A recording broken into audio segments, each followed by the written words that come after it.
Okay, we are going to go ahead and get started. We were expecting a lot more participants, so hopefully people will come on in as time goes on. But in the meantime, Margot, do you want to start by introducing yourself? Yes, can you see me? Can you hear me well? My name is Margot. I'm a Ukrainian student, and me and Maria was the ones who came up with this idea 21st February when, as we all know, Russia invaded Ukraine. We started very small with just recording a couple of videos to address world leaders, but then a lot of more people came to us and wanted to help Ukraine and wanted to join. So that's how this whole movement started.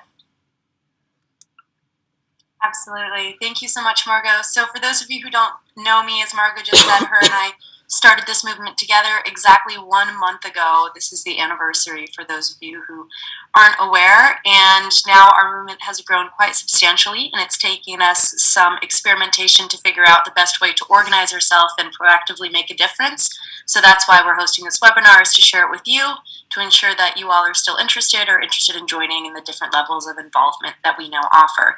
So for those of you who are not aware, our mission is to unite students around the world to take action and provide aid to save Ukraine. Moving forward, Masha, if you want to change to the next slide.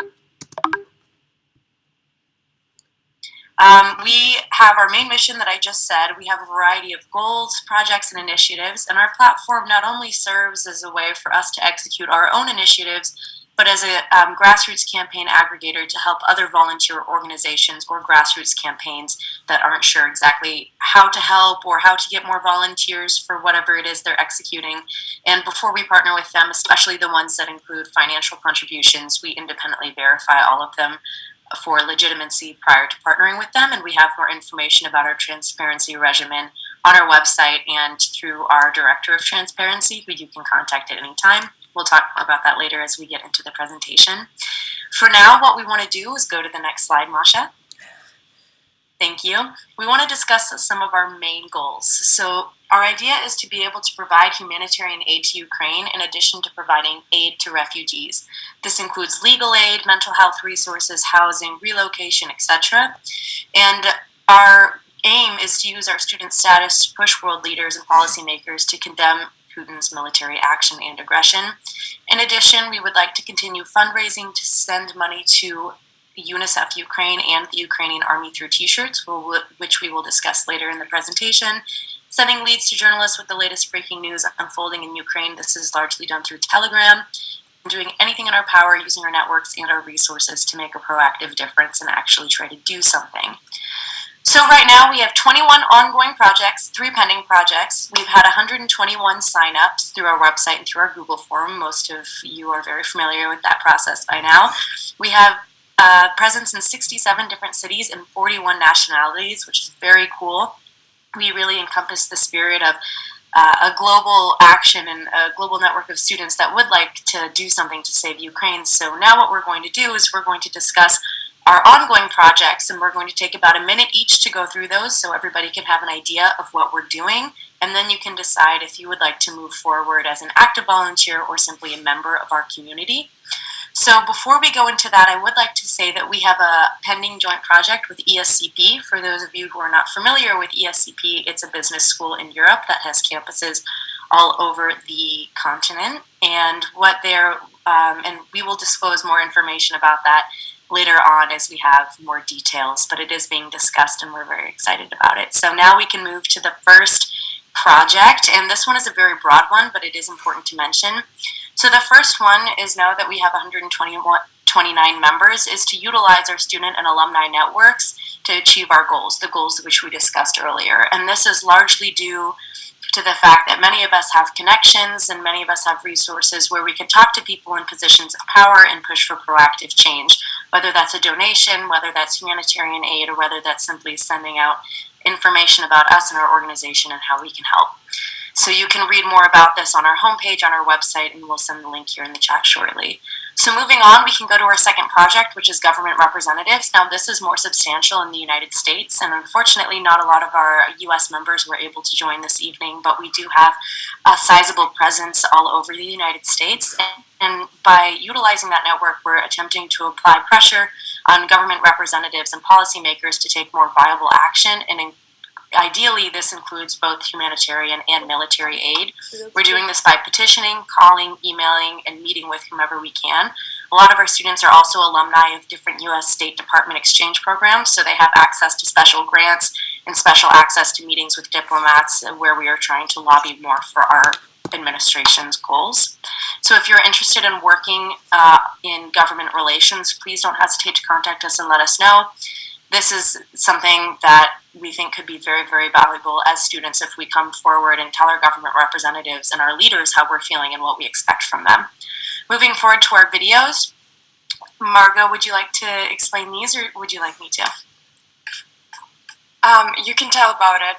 Perfect. So our videos were our origin, as we mentioned earlier. We compiled a set of videos of Ukrainian students all around the world to send strong messages to their world leaders, and you can watch them on our YouTube channel by scanning the QR code here. This was how we started, and we're still working on creating and publishing these videos in another attempt to apply pressure. So the fourth project is our research. Mariam, go ahead. I hope you can all see me, right? Okay, so my name is Mariam. I'm a research manager at the Save Ukraine movement, and at the research department we basically research everything that needs to be researched within the movement. So we are cooperating with other departments quite a lot, and also we keep a database of all the academic institutions or companies that we might possibly partner with to aid our cause.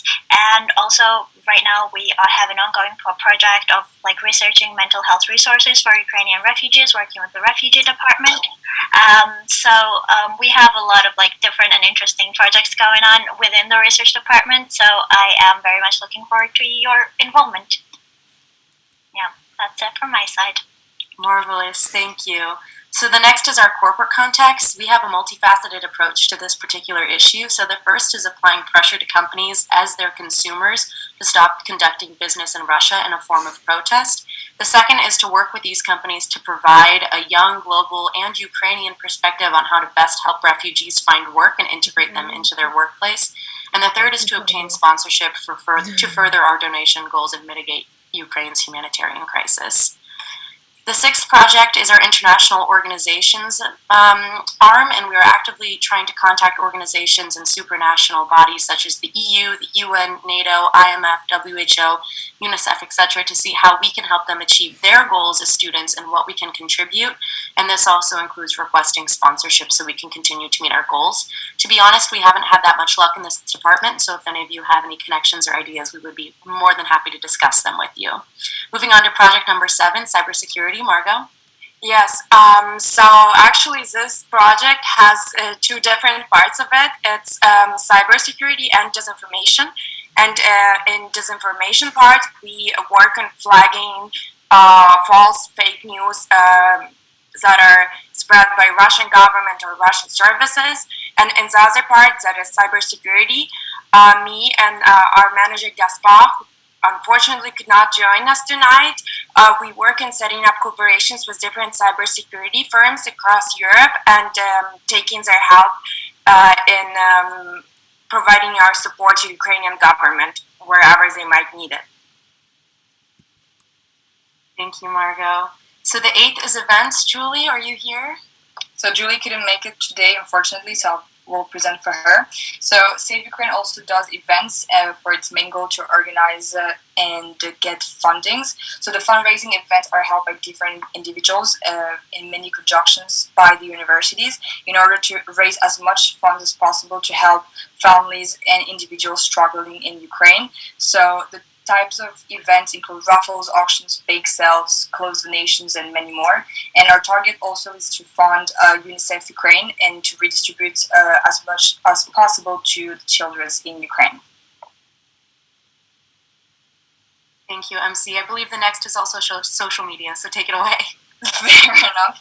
Our other initiative is through social media, so of course to very good way to raise awareness and also to make a lot of people know exactly what's happening. It sounds obvious, but a lot of people don't necessarily have the right information, so we share as much as possible through Instagram, Twitter, and other accounts, and we're really trying to share breaking news, all the initiatives we do, and everything that the movement kind of does. Thank you, Emcee. Masha, I believe breaking news is next. Oh, are you able to speak? I'm sorry, I know your connection isn't great. If not, then I can go ahead for you. So the aim of our breaking news department is the reality that not everybody has time to go through all of the abundance of news and information that's unfolding in Ukraine currently, and we are working really hard to filter this news and provide the most updating and interesting pieces of information on our social media accounts, as well as sending leads to our journalists and different things that are happening within Ukrainian press, translating it and sending it to our Western contacts. So we're doing our very best to ensure that everybody, including journalists and students alike, can stay well informed and up to date about everything that's unfolding. Okay, the next is resources. And Francesca, would you like to talk about this one?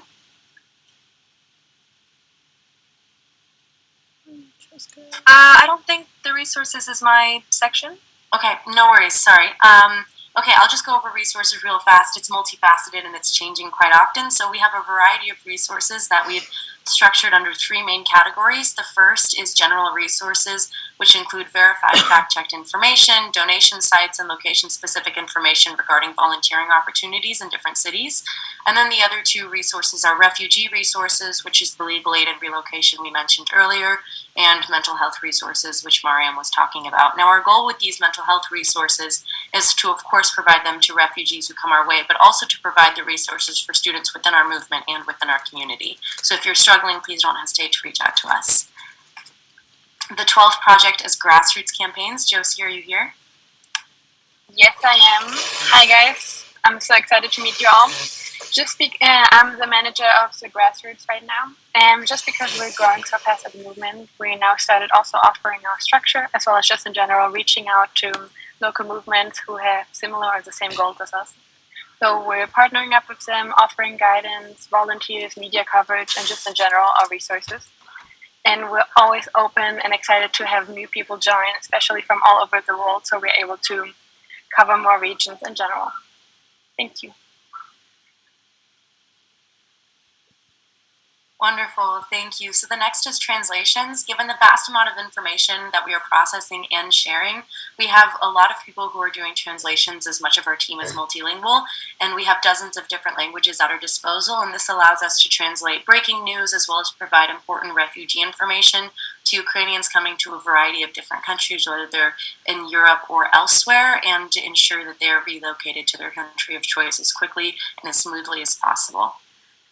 So then the fourth one, this one is you, Francesca, my apologies, is our refugees. Hey, no worries. No, it's no problem. Because we do work directly with resources, so it does make sense. It's kind of under the refugee umbrella. But yeah, so I'm Francesca. Sorry, my camera's off because I'm in public right now. But so yeah, the refugees are arguably a very fundamental aspect of this organization because we do a lot of work with connecting them to the resources. So they kind of drive what we're doing here in a lot of ways. For those of us, especially those located in Europe, many of us know at least one person escaping the war in Ukraine or are closely connected with somebody who does. So our organization exists to support any and every person seeking refuge and support during times of need, and right now is a very crucial time for Ukrainian refugees. So our aim is to connect them to the proper relocation, legal, financial, and other forms of resources so that they may be greeted with some semblance of comfort, security, and humanity amidst these very uncertain times.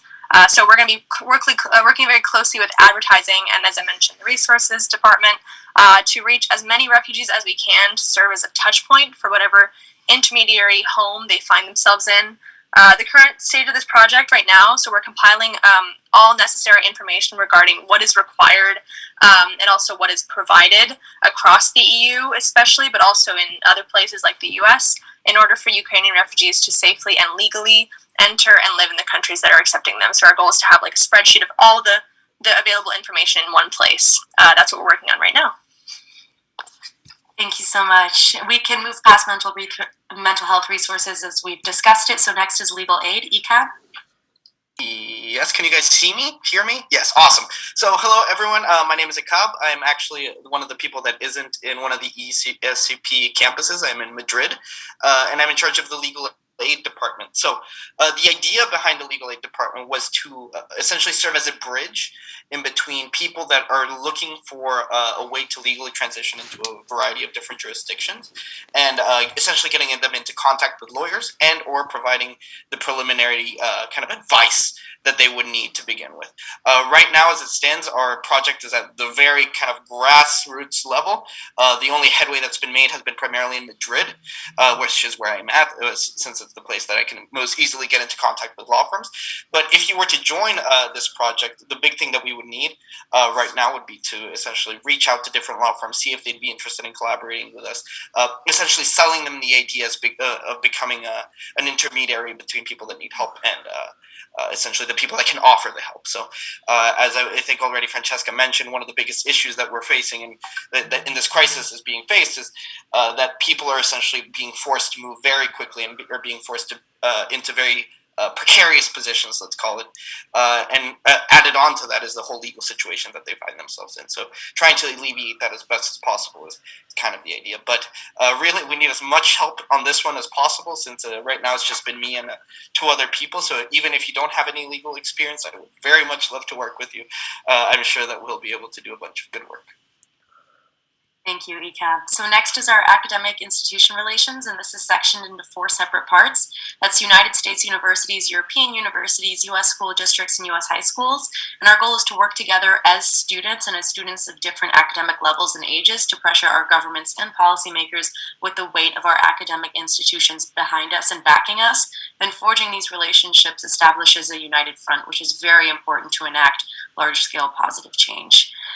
So, moving forward to our transparency initiatives, unfortunately, Marta's on an airplane right now, so I'll present her part for her as well. No, that's okay. We can discuss transparency. So, as we mentioned, we believe that part of our strength comes from our collaboration and resource sharing, and we want to make sure that our volunteers, our network, our members, and our resources are available to you as individuals and also to other initiatives that are interested in taking part in supporting Ukraine. And in order to do this, we are developing a screening method and fact-checking process in order to assess that these factors are indeed legitimate and valuable for everybody within the group and the organization. Moving forward to our press relations and journalism, as we mentioned, the numbers are in our network, and we're contacting journalists all over the world to share information about our movement as well as pass on breaking news from Telegram. And we do this as soon as we translate and do our best to fact check this information as a preliminary measure. Next is our merchandising, Emcee. Yes, so our last project was made in collaboration with Stand Up Ukraine, which are students from in Parisian University. So they helped to design a very cool website with all those very nice t-shirts and bags that are really thought through. So you have very simple designs that you could wear anytime, or like even jokes about the ghost of Kiev and how Zelensky is beautiful in those pictures. So this is a very nice initiative where 100% of the profits go directly in medical aid specifically and shipped to Ukraine. So it works very well, but we would need to share this as much as possible. And this is something we're working on in terms of like promoting and advertising. So yeah, that's it about it. Wonderful. Thanks, Emcee. And the last thing here is the war crimes investigations, Margot. Yes. So we have also started a partnership with a student same time based out of Italy and France. And we have a team working on investigating the ongoing war crimes committed in different Ukrainian cities. This is kind of a challenging job because all of this is happening every day and you have to follow live. But it's also very interesting, and we have almost 10 people working on it. So if that's something that you're interested in, join. Absolutely. Thank you. So then the last most important thing here, Masha, you can stop sharing your screen. I believe we are all good, unless there's something additional you all would like to add, but I think we can all look at each other now instead. Maybe go to our social media slide. Maybe people aren't familiar with it. They can scan the QR code. But anyway, we can send the links to our social media in the chat. Emcee, would you mind doing that while we continue on? Oh, sorry. Okay, that's perfect as well. So we think that one of the most important restructuring things that we're doing here is now we have differentiated between what a member is and what a volunteer is. So as a member, you will simply be part of our community. There's no additional expectations or time commitments involved. You simply sign up to show your support. We say we have this many members in our community, and the only thing that you do is support through the sign up. And if you want to actively get involved, maybe after final exams are over, then you have the option and easy access to simply say, okay, I have 4 hours this week, what can I do to help? And we can allocate you a specific task, department, or project depending on your interest and your availability. But then again, member is just a member of our community, no additional time commitments or expectations required. However, a volunteer, if you're interested in volunteering, there is a time commitment. You will be assigned to a team and asked to carry out various tasks to help accomplish the goals of the movement. The time commitment is very flexible and highly dependent on which team you're assigned to based on your interests and what's needed within our organization. So if you would like to volunteer with us, you can also sign up on our website. Many of you have already signed up, and now we are doing our best to organize and decide who wants to be a volunteer and who wants to be a member. And that's the goal of this webinar, is to explain all of our ongoing projects and give everybody a better sense of what we're doing, what we're looking for, and how you can get involved as students. We're always looking for new ideas and suggestions, so if you have any, please don't hesitate to contact me personally and let me know. And other than that, now we are approaching 30 minutes, and we would like to open up the floor to any questions, comments, or concerns at this time. But if there's none, then you're free to leave. Thank you so much for your time and for joining, everyone. No questions? Okay. Oh, wonderful. Thank you. Thanks. Take care. There's a question. There's a question. Yeah, go ahead. Yes, thank you very much for giving us this overview. It's impressive. But maybe you could tell us more what actually the most important focus is at the moment, because I can imagine that there are more urgent needs. So do you have a kind of focus at the moment, or how does it look like? So, Margot, you can add on to my answer, but to go back to the main ideas that we presented in the beginning, our main goals are to provide humanitarian aid and to help Ukraine through finances and through resources, and that's largely in Europe. Now, our aim for our United States members is largely to push policymakers and government representatives to take action. We discussed this a little bit during your class, Professor, but one of the biggest issues that's happening right now in Ukraine is that there's lots of money and donations going there, but there's no way for Ukrainians to actually access them because there's no protection of humanitarian corridors. So we're hoping that the United States will protect the humanitarian corridors, and Europe can take advantage of that to help provide resources and all these other things, refugee aid and humanitarian aid. So that's our main approach right now. We understand it's complex and it might not be the best way to go about it, so we're open to any ideas or solutions. Mm-hmm. All right. I also included some links into the chat. I think you've seen that already. I mean, how are you financed? For now, it's like a grassroots movement, and I assume you're just, you're just investing your sweat. Yeah. And that's how it should be. So again, I'm so impressed. But maybe you should think of acquiring some funding. So I shared the link, and I think it's probably not that difficult to get funding, because you very, I mean, from what I understand from this this German fund, you very much fit into that. So maybe someone of you should also write an application, and I'm happy also to have a look at it and to support it a little bit. So. Yeah, this is all. I think if you want to grow, you probably also need some, financing, right? Absolutely. Yes, this is something that we're looking forward to. So we're doing financing in two different ways right now. The first is fundraising through UNICEF Ukraine, and our goal is to raise at least 10,000 United States dollars to donate, because right now if you donate to UNICEF, it just goes to UNICEF in general, and you have to have a higher level of funding for it to actually go to UNICEF Ukraine. So through the Paris campus, we're trying to organize a variety of initiatives to support this. And then we are also in the United States doing more grassroots funding. So one of our wonderful members, who's unfortunately not able to join us today, she's Ukrainian and she's selling Ukrainian food as a way to fundraise and send the money to the Ukrainian army. So there's a couple different ways that we are trying to approach this the situation, and we have had a few sponsorship offers from corporations, but since we are just a movement, we're not an incorporated nonprofit right now. We're trying to navigate that solution as best as we can.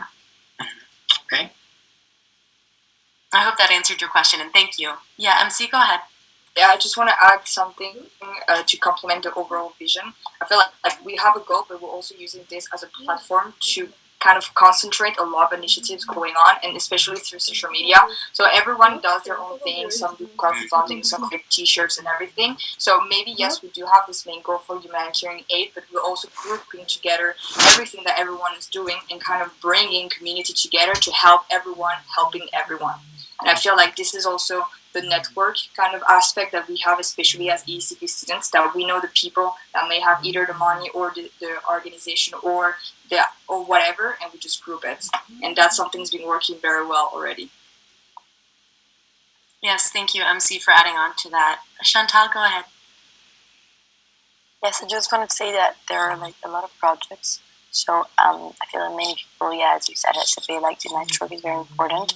And I think that people have like contacts that they could use to contribute to the thing. So maybe you could like make a summary of bullet points of the main projects that you have, just like the name, so that people that maybe have contacts in mind, they can make reference to it and contact you directly, and that would be very useful. Probably it's already on the website, but maybe I think it's a thing that could be useful for everyone. Absolutely, thank you. It's a great idea. Leo, go ahead. Hey guys, great initiatives. I just had a question about like detecting fake news and trying to filter out what is real and what's relevant and what's not. How do you go about that? Like, do you have specific criteria, or do you just have some type of gut feeling, or like what is your tip to circumvent the loads of information that are coming in every day? Go ahead. I'm going to answer this question because this is actually something that I'm doing. I have, in my other part-time job, I'm working with in information warfare, and I have different strategies that we employ. If you want, we can just have a talk, just you and me, and I will tell you all about them. It's going to take too much time, and not everybody's interested in this. Okay, yeah, no, that sounds super interesting. And I mean, it's a big problem right now, and I'm just super happy that you guys figured out a way, and especially with your expertise and your background, that sounds really good. Okay, just text me and we'll talk about it if you want. Sure, sounds good. Perfect, thank you. Thanks, Leo. It's a great question. We promise it's not just a gut feeling. That would be bad. All right, thanks. Any other questions or comments?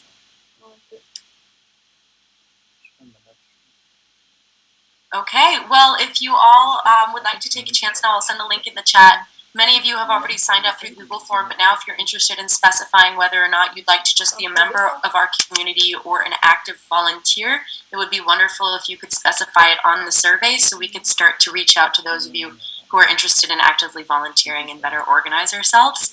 And other than that, we are always available if you have any questions, comments, or concerns. But in the meantime, I guess we can say goodnight. Thank you. Thank you. Hey, Thank thank you. you. Thank you. Good night.